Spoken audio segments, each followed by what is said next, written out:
Peradaban Islam di bawah naungan Khilafah telah memimpin dunia secara gemilang selama 13 abad.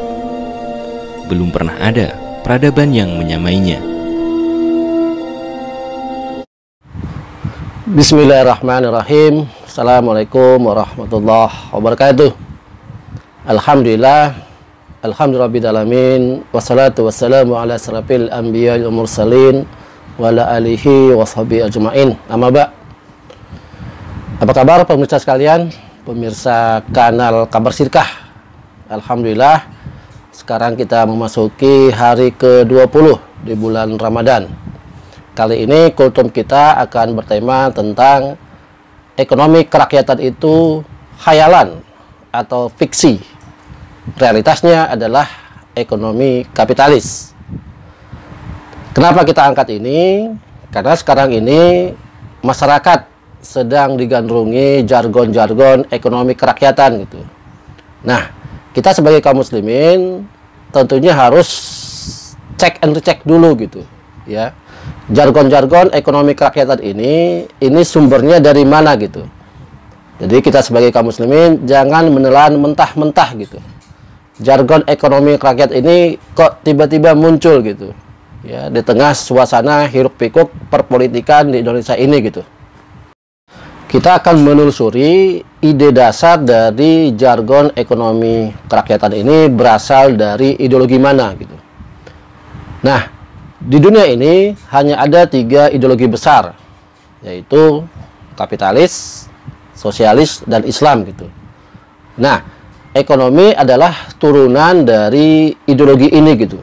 Nah, kita bisa menelusuri, saudara sekalian, ya, dari 3 ideologi besar tadi sebenarnya induk dari jargon ekonomi kerakyatan itu berasal dari ideologi mana gitu. Nah, kita lihat yang pertama dulu gitu. Yang pertama adalah ideologi kapitalis, ya. Dalam ekonomi, ideologi kapitalis mengambil prinsip kebebasan gitu.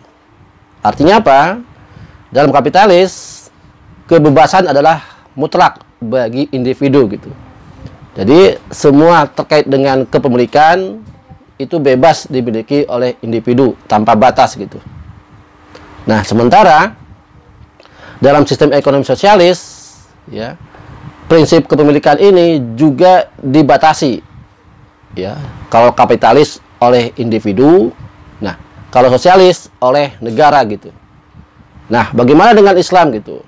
Nah, ideologi Islam dalam ekonominya terkait dengan kepemilikan sangat tegas, sangat proporsional, membedakan gitu. Mana kepemilikan individu, mana kepemilikan umum, dan mana kepemilikan negara gitu. Jadi berbeda dengan 2 ideologi yang tadi.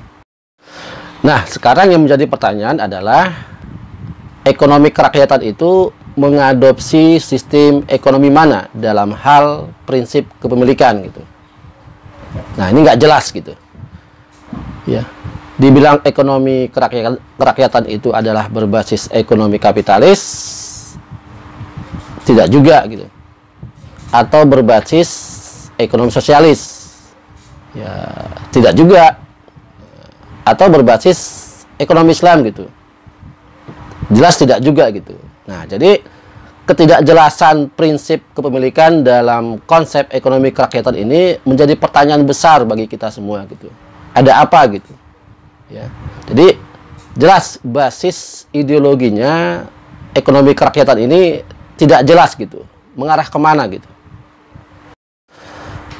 Hal berikut yang perlu kita kritisi adalah dari mana referensi ekonomi kerakyatan ini muncul gitu. Nah, kalau di ekonomi kapitalis referensinya jelas ada, yaitu buku karangan Adam Smith dengan buku namanya The Wealth of Nation gitu. Itulah buku rujukan dari sistem ekonomi kapitalis yang dipakai hingga sekarang ini gitu.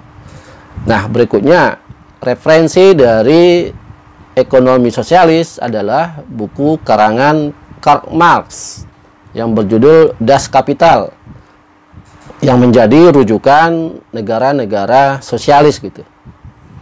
Nah, sementara ekonomi Islam rujukannya jelas berasal dari Al-Quran, hadis, ijma sahabat, dan kias gitu. Jadi dua ekonomi yang sebelumnya, yaitu ekonomi kapitalis dan sosialis, itu jelas-jelas karangan atau buatan manusia gitu. Berbeda dengan sistem ekonomi Islam yang bukan buatan manusia. Justru referensinya berasal dari Sang Khalik gitu. Nah, pertanyaan kritisnya adalah ekonomi kerakyatan itu buku referensinya mana gitu. Nah, ini pertanyaan yang nggak jelas. Pakai referensi apa jargon ekonomi kerakyatan tersebut? Hal berikutnya adalah metode apa yang digunakan oleh ekonomi kerakyatan untuk mewujudkan cita-cita ekonomi kerakyatan tersebut. Nah, ini perlu kita kritisi juga gitu. Kalau dalam sistem ekonomi kapitalis, metodologi mereka jelas gitu, ya, dengan metode penjajahan, ya. Jadi ekonomi kapitalis itu bisa eksis karena apa? Mereka melakukan penjajahan terhadap negara-negara lain ataupun korporasi-korporasi lain menguasai korporasi-korporasi kecil, ya, di bawahnya gitu. Nah, artinya apa saudara sekalian? Kalau dalam sistem ekonomi sosialis gitu, metode yang mereka gunakan adalah apa? Semua dilakukan oleh kebijakan negara gitu, ya. Jadi dalam sistem ekonomi sosialis, negaralah yang menjadi sentral utamanya gitu. Nah, berbeda dengan sistem ekonomi Islam gitu, ya. Metodologinya jelas membutuhkan negara yang disebut dengan khilafah Islam gitu. Tidak mungkin negara-negara yang berbasis kapitalis atau sosialis mau menerapkan sistem ekonomi Islam yang mengharuskan perlunya satu institusi yang mau mengadopsi 100% syariat Islam gitu. Nah, di dunia ini gitu, sampai sekarang ini belum ada negara walaupun mayoritas penduduknya kaum muslimin yang mengadopsi 100% ekonomi Islam dalam implementasi ekonominya gitu. Hatta pun sekalipun Indonesia, ya, jelas-jelas Indonesia ini negara sekuler, bukan negara berbasis ideologi Islam. Nah, pertanyaan kritisnya adalah bagaimana ekonomi kerakyatan mewujudkan metodenya untuk bisa mewujudkan cita-cita ekonominya tersebut? Jelas sekali jawabannya, yaitu tidak jelas jawabannya. Jadi dari tiga hal yang kita bahas di atas, ya, dari sisi ideologinya, dari sisi referensinya, dari sisi metodologinya, ya, jelas ekonomi kerakyatan ini adalah sesuatu yang tidak jelas. Ya, saya ulang. Jadi ekonomi kerakyatan itu adalah ekonomi yang tidak jelas dari sisi ideologi, dari sisi referensi, dan dari sisi metode penerapannya gitu. Nah, artinya apa? Perlu kita pertanyakan kembali. Apa yang membuat jargon ekonomi kerakyatan ini muncul di tengah-tengah rakyat Indonesia gitu? Ada apa gitu? Tidak mungkin sesuatu yang dimunculkan dengan tiba-tiba tanpa sebab. Nah, kita lihat ya, kalau kita mengkritisi gitu. Faktanya ekonomi yang eksis di negeri ini adalah ekonomi kapitalis gitu. Nah, tiba-tiba muncul jargon ekonomi kerakyatan. Seolah-olah menjadi tanda petik lawan dari sistem ekonomi kapitalis yang sedang eksis sekarang gitu. Nah, kita sebagai kaum muslimin harus kritis untuk mensikapi kondisi ini gitu, ya. Setiap 5 tahun di negeri ini terjadi yang namanya pemilu gitu. Dan setiap pemilu selalu ada isu-isu baru yang dihembuskan gitu, ya. Nah, kita lihat sekarang ini ekonomi kerakyatan, ya, tanda petik sudah dihembuskan oleh pihak-pihak yang punya kepentingan, ya. Nah, kita lihat pihak-pihak mana saja yang berkepentingan dengan jargon ekonomi kerakyatan ini gitu. Nah, kita bisa tinjau dari dua sisi gitu, ya.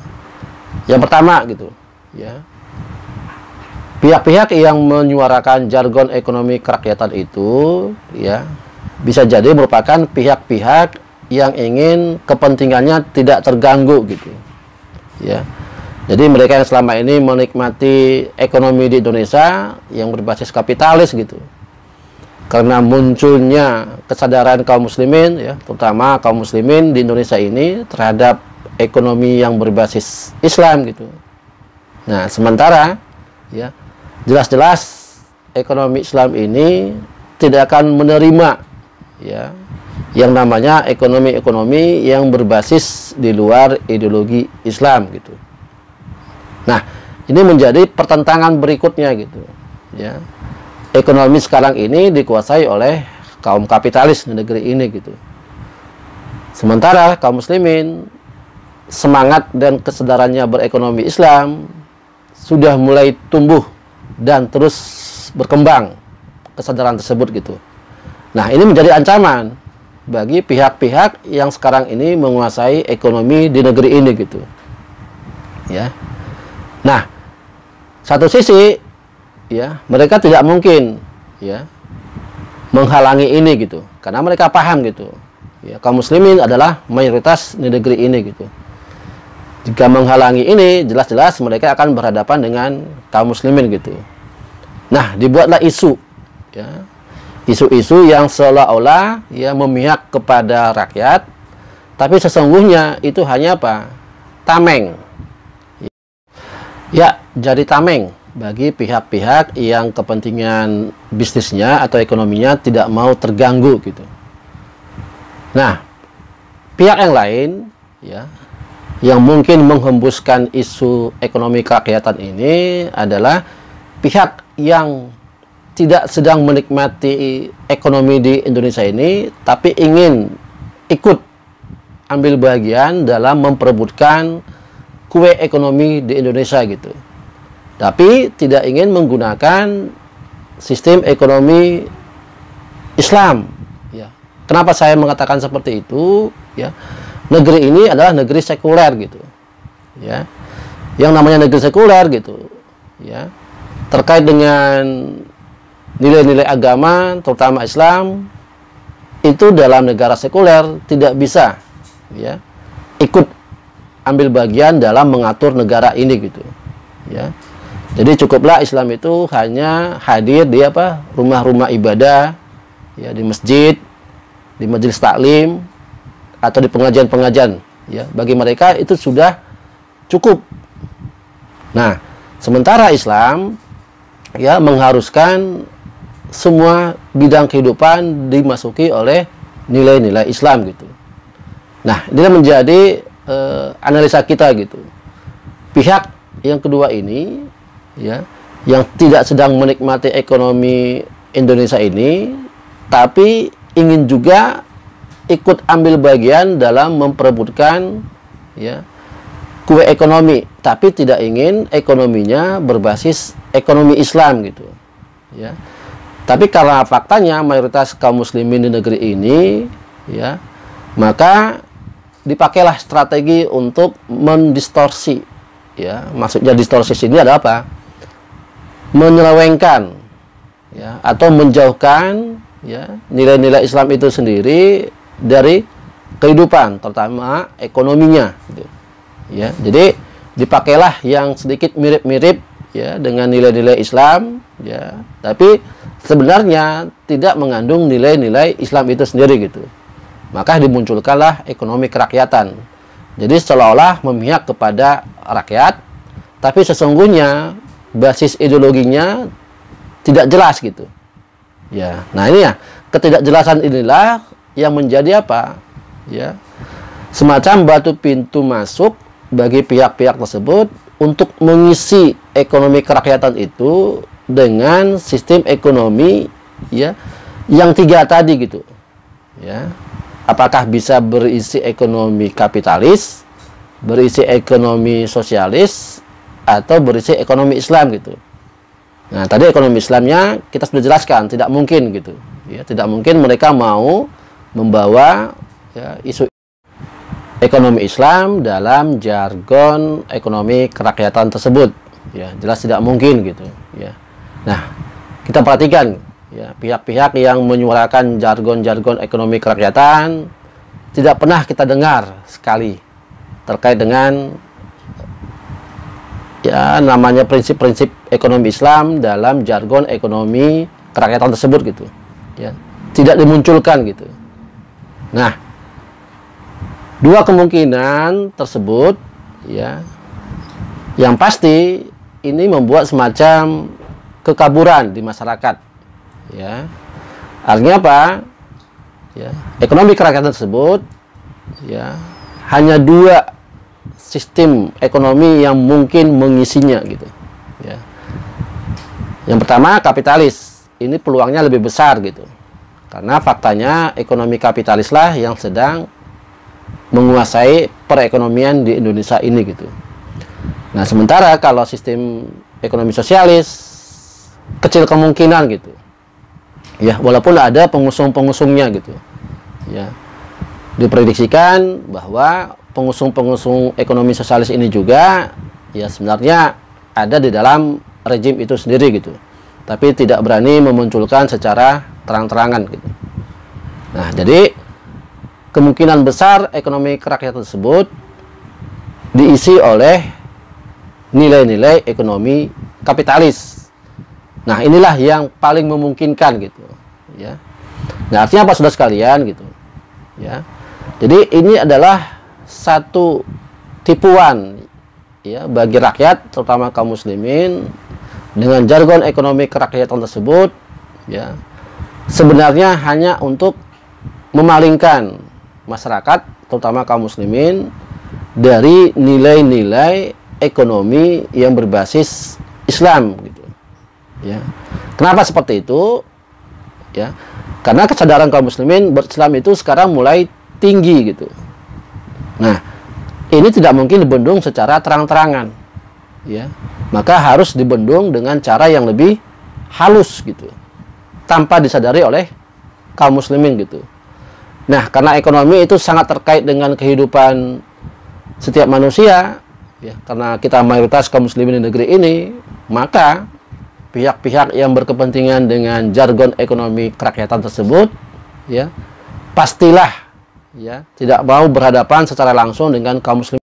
Nah, di sini saudara-saudara sekalian terjadinya kong kali kong, ya, antara tim pemikir jargon ekonomi kerakyatan dengan pihak-pihak yang bisnisnya tidak ingin terganggu. Ya, kita bisa pastikanlah itu adalah para konglomerat, ya, para taipan, ya, yang menguasai ekonomi di negeri ini gitu. Nah, berkolaborasi dengan pihak penguasa gitu, ya, yang mengambil kebijakan-kebijakan, ya, yang seolah-olah memihak kepada rakyat, tapi sesungguhnya adalah pesanan, ya, dari pihak-pihak yang menguasai perekonomian di negeri kita ini gitu. Nah, jadi ini merupakan satu permainan, ya, tingkat tinggi, ya, yang merupakan sejatinya adalah penipuan kepada kaum muslimin sebagai rakyat yang mayoritas di negeri ini, agar mereka tetap bisa eksis dan tetap menguasai perekonomian di negeri kaum muslimin yang terbesar di dunia ini gitu. Jadi inilah saudara sekalian, ya, kultum kita hari ini, ya, semoga bisa membuka cakrawala pemikiran kita, ya, bahwa negeri ini perlu satu solusi yang benar-benar, ya, yang itu berasal dari solusi yang bukan buatan manusia, ya.